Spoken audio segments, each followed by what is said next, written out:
নমস্কার বন্ধুরা, আজকে আমি বানাতে যাচ্ছি চিকেন শিক কাবাব। তো সন্দীপনের রান্নাঘরে সবাইকে স্বাগত।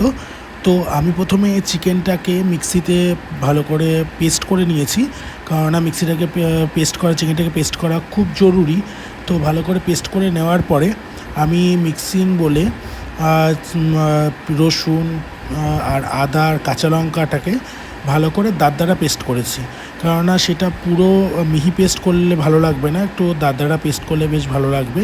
এরপরে ওই মিক্সিং বলে পেঁয়াজ দিয়ে দিয়েছি, পেঁয়াজটা দিয়ে পেঁয়াজটাকে ওরকম দাঁড়া পেস্ট করে এবং পেঁয়াজের রসটাকে ভালো করে ছেঁকে নিয়েছি, কেননা পেঁয়াজের রসটাকে ছেঁকে নেওয়াটা খুব জরুরি। পেঁয়াজে জল থাকলে সে কাবাবটা ঠিকঠাক তৈরি হবে না।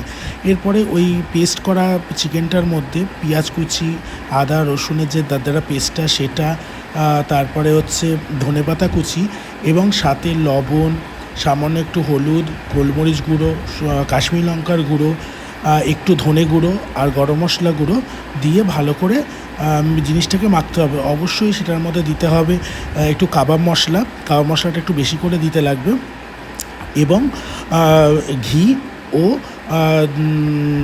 2 চামচ পরিমাণ মতন বেসন। আমি এখানে 2 চামচ বেসন ইউজ করেছি। তো দেখো, 2 চামচ বেসন ইউজ করে আমি জিনিসটাকে ভালো করে মেখেছি।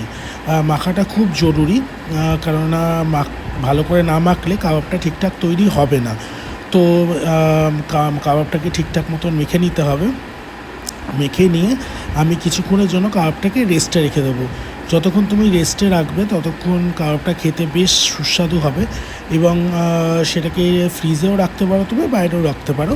ফ্রিজে রাখলে ভালো একটু সেট হবে। মাখাটা খুব জরুরি, মাখতে হবে খুব ভালো করে। তো ফার্স্টে আমি মেখে ভালো করে জিনিসটাকে রেখে দিলাম, এবং তারপরে সেটাকে একটা স্মোকি সুন্দর ফ্লেভার দেওয়ার জন্য আমি একটা কাঠকয়লাটাকে ভালো করে গ্যাসে জ্বালিয়ে নিয়েছি। কাঠকয়লাটা সুন্দরভাবে জ্বলে গেলে আমি একটা রান্তার কাগজের মধ্যে কাঠকয়লাটাকে দিয়ে তার মধ্যে 2টো লবঙ্গ এবং 1 চামচ ঘি দিয়ে যে স্মোক উঠেছে আমি জিনিসটাকে কিছুক্ষণের জন্য ঢেকে দিয়েছিলাম।